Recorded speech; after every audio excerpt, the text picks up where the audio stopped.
नमस्कार, DRV news में आप सभी का स्वागत है। मैं मनीषा जोशी।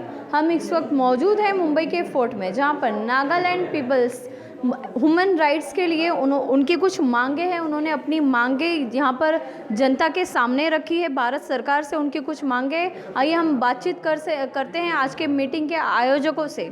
हमारे साथ मौजूद है संदीप पांडे, आज के जो मीटिंग के आयोजक है। उनसे बातचीत करते हैं आज के मीटिंग के बारे में। सर बताइए। आज यहाँ पे नागालैंड से आए थे दो लोग। एक Nagaland people's movement for human rights के सेक्रेटरी जनरल निंगलो क्रोमे और दूसरे नागालैंड यूनिवर्सिटी कोहिमा के प्रोफेसर एन वेनु। और उन्होंने हमें ये बताया कि इस समय जो national socialist council of Nagaland Isaac Muivah और भारत सरकार के बीच वार्ता चल रही है, जिसमें 2015 में एक फ्रेमवर्क एग्रीमेंट पे हस्ताक्षर हुए थे नरेंद्र मोदी जी की उपस्थिति में। उसमें ये कहा गया था कि नागालैंड और भारत के बीच एक साझा संप्रभुता होगी और दोनों इकाइयों के बीच शांतिपूर्ण सह अस्तित्व होगा। तो इसके आधार पे नागालैंड के लोग एक अलग झंडे और अलग संविधान की मांग कर रहे हैं। भारत सरकार इस बात पे सहमत नहीं है। वो नागालैंड के झंडे को कहती है कि आप इसको अपने सांस्कृतिक झंडे के रूप में मान लीजिए, लेकिन वो उसको अपने राजनीतिक झंडे के रूप में चाहते हैं। तो यहाँ पे बातचीत अटकी हुई है। भारत सरकार लगातार 1997 से, जब युद्ध विराम आई.के. गुजराल की सरकार ने किया था, उसके बाद से लगातार वार्ता कर रही है। भारत के 3 प्रधानमंत्री देवेगौड़ा, नरसिम्हा राव और अटल बिहारी वाजपेयी, इनके शीर्ष नेताओं से उनके समझौते के अनुसार भारत के बाहर भी मिल चुके हैं। और नागालैंड की राजनीतिक समस्या का हल लेकिन अभी तक नहीं निकला है। तो हम उम्मीद करते हैं कि ये सरकार जो नागालैंड के संगठन से बातचीत कर रही है, कम से कम समस्या का हल निकाले। और इसीलिए आज ये यहाँ बैठक की गई थी कि नागालैंड की समस्या क्या है, भारत सरकार के साथ क्या समझौता हुआ है, कहाँ पे बात अटक रही है, इसको भारत के अन्य नागरिक भी जाने, ताकि एक देश में ऐसा माहौल बनाया जा सके जिसमें सिर्फ नागालैंड ही नहीं, कश्मीर और अन्य इलाके जहां भारतीय सेना को रखकर और armed forces special powers act जैसे काले कानून को लगा के, जिसकी वजह से बहुत सारे मानवाधिकार हनन होते हैं, भारत सेना के बल पे अपना शासन चला रही है। लेकिन किसी लोकतंत्र के अंदर आप सेना के बल पे बहुत लंबे समय तक अपना शासन नहीं चला सकते, नहीं तो वहाँ मानवाधिकार हनन होंगे, वहाँ के लोगों में असंतोष फैलेगा, जैसा कि कश्मीर और पूर्वोत्तर के कुछ इलाकों में है। इसलिए हम लोग चाहते हैं एक राजनीतिक समस्या का हल राजनीतिक तरीके से निकाला जाए।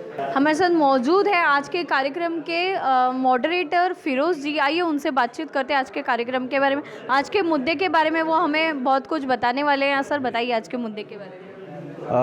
आज एक बड़ी पहल की शुरुआत हुई है। नागालैंड के लोगों की जो आवाज़ है वो बाकी के भारत के लोगों तक जानी चाहिए, वो पहल का हिस्सा था। पॉइंट इसके एक 70-75 साल पुरानी संघर्ष, जिसमें वहाँ के मूल निवासी जो आदिवासी ट्राइबल जो लोग हैं, उनकी बात आज तक भारत में सुनी नहीं गई है। ऊपर के स्तर पे सरकार और उनके नेताओं के बीच में बात हुई है और वो बात अभी कहीं अटक चुकी है। 2015 में एक ऐतिहासिक प्रक्रिया होने के बाद 2015 में एक फ्रेमवर्क एग्रीमेंट होती है मोदी जी की सरकार के बीच में और उनके जो आइजैक मुइवा जो NSCN पॉलिटिकल पार्टी है, मगर वो 2015 में बात अटक जाती है। और पिछले 7 साल से एक स्टेलमेट सिचुएशन आया है। ये 70-75 साल में काफ़ी लोग मारे गए, नागालैंड के लोग मारे गए, हमारे इंडियन आर्मी के लोग मारे गए और काफ़ी खून खराबा हुआ है। मगर वक्त ये आ चुका है अभी नागालैंड के जो लोग समझे, और हमारे दोस्त संदीप भाई ने जो प्रक्रिया शुरू आगे बढ़ाई है कि इंडियन लोगों के पास जाना चाहिए, अलग अलग शहरों में नागालैंड को लेकर एक बातचीत होनी चाहिए, उनकी बात समझनी चाहिए और इसमें से क्या सॉल्यूशन हो सकता है उनके हिसाब से वो बात सुननी चाहिए। तो हम क्योंकि अलग अलग सवालों पे लगातार मुंबई में काम करते रहते हैं, तो उसमें बात आई कि आप इसको ऑर्गेनाइज़ कीजिए। आज एक छोटी बैठक हुई, कुछ बातें समझी हम लोगों ने, उसको लेकर हम लोग एक बड़ी बैठक करेंगे। यहाँ के राजनीतिक दल, यहाँ के जन संगठन, यूनियंस, अलग अलग सोशल मूवमेंट्स के साथियों को लेकर और ख़ास करके जो विद्यार्थी हैं नॉर्थ ईस्ट के, वो सबको लेकर एक बड़ी बैठक करेंगे ताकि ये एक जलता हुआ सवाल को भारत के लोग भी शामिल हो उसके सॉल्यूशन में। तो आप नागालैंड पीपल्स की बातों को, मांगों को किस तरह से मतलब भारत सरकार तक पहुंचाएंगे आप लोग? देखिए, बेसिकली बात है कि अगर एक पब्लिक ओपिनियन बनने लगता है उनके फेवर में कि उनकी मांग सही है, उनकी मांग को सपोर्ट किया जाए, ये खून खराबा बंद हो, एक शेयर सॉवरेनिटी, मतलब वो भारत का हिस्सा रहेंगे मगर उनका एक कुछ अलग कुछ उनके हाथ में कुछ अधिकार भी होंगे। शायद यही कुछ बातें थी जो कश्मीर कर भी सॉल्व कर सकती है, या इस किस्म के जो सवाल हमारे देश में और दुनिया भर में आज भी जल रहे हैं, ये सॉल्यूशन उनकी तरफ की बात है। तो हमारा बोलना है कि अगर एक पब्लिक ओपिनियन बनता है तो उसमें भारत सरकार को भी एक कॉन्फिडेंस आएगा कि यस, भारत की जनता हमारे साथ है इस सवाल को सॉल्व करने में। The demand of the Naga people is to respect whatever they have agreed upon, to honor what they have signed. So that is what they demand the peoples wanted now. If they want peace in this subcontinent, because we don't want any more conflict. We want the peace, just peace in our land. So that is the main point which the people are demanding now. And they should honor, they should respect what they have said, whatever they agree upon. That is what we want that. What are the basic demands of Nagas people? To respect the Naga is that our identity should be recognized. Okay, our rights should be recognized. That's how we have to coexist. That's the main thing, the main point we have that. Thank you, sir. So, what do you want to say? What do you want to say on today's program?